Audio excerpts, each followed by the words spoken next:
Afurasí tó pa Mojisola Awesu ó ti láwọn ẹ̀sùn ọ̀daràn tẹ́lẹ̀ lọ́dọ̀ ọlọ́pàá ìgbà àkọ́kọ́ rẹ̀ kọ́ leléyìí ní ọjọ́ ajé Monday ọjọ́ 17 oṣù kẹta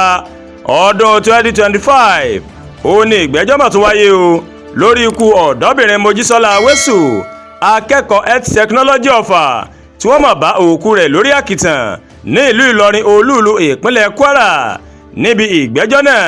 tó ń wáyé o ní ilé ẹjọ́ gíga ìpínlẹ̀ Kwara tó fi ìkàlẹ̀ sí ìlú Ìlọrin ó ní àwọn ẹlẹ́rìí ó ní wọ́n ti ń sọ̀rọ̀ lórí ohun tí wọ́n mọ̀mọ̀ lórí ikú ọmọbìnrin náà ọ̀kan lára àwọn olùjẹ́rìí ni ọlọ́pàá Gbádéyan Yínká tó jẹ́ olùwádìí lórí ikú Mojisola Awesu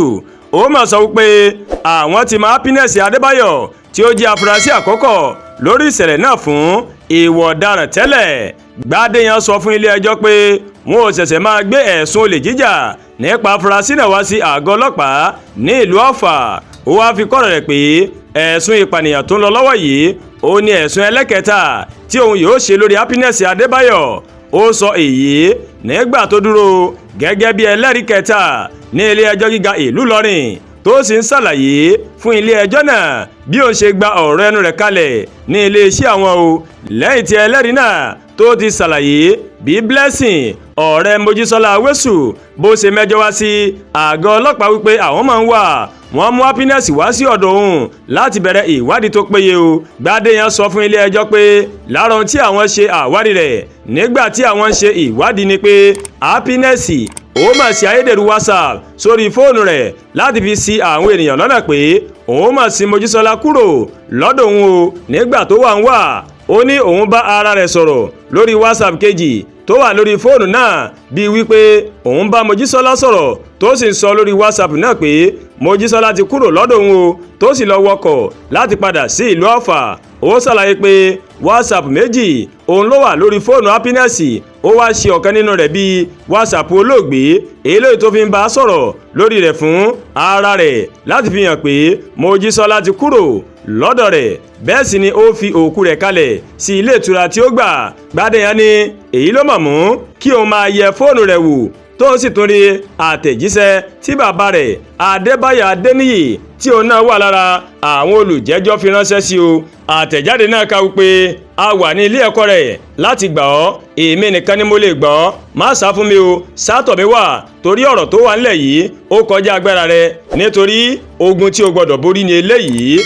ló mú kí n lọ bá ọ̀gá mi DPO wípé kí a ṣe ìwádìí location tracking ibi tí fóònù Mojisola wà ó sì gbà sí mi lẹ́nu nígbà tí a ṣe tán ibi tí ó gbé jáde ní agbègbè Ogúnṣẹ́ o lẹ́yìn ilé ẹ̀kọ́ health technology Ọ̀fà lẹ́yìn èyí ó ní DPO máa gbé ẹjọ́ náà lọ sí ẹ̀ka CID fún ìwádìí tó péye o ṣùgbọ́n ní ọjọ́ 24 oṣù kẹjọ ọdún 2024 mo gbọ́ pé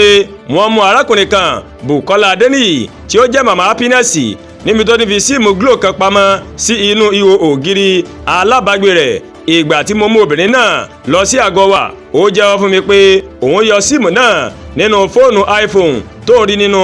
mọ́tò ọkọ̀ òun mọ̀ ní mọ́tò náà ó ní wọ́n fi kó ẹrù Happiness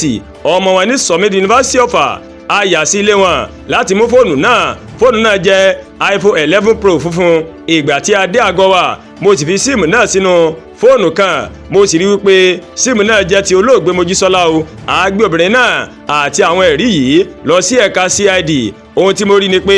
ìyá Happiness ó ń gbìyànjú láti bohun tó lè ràn wá lọ́wọ́ gẹ́gẹ́ bí ẹ̀rí mọ́lẹ̀ ẹ̀ṣẹ̀ tirẹ̀ ní èyí ẹlẹ́rìí náà ṣàlàyé lẹ́yìn àwọn àlàyé Gbádéyan yìí ó ní adájọ́ ilé ẹjọ́ náà Ibrahim Yusuf ó máa gba àwọn ẹ̀rí yìí wọlé tó sì sún ìgbẹ́jọ́ sí ọjọ́ 18 oṣù yìí ọdún 2025 Àdúràgbà Olúwatóyìn ló ń kàròyìn sí létí o láti kàn ní ẹ̀yà Yorùbá World TV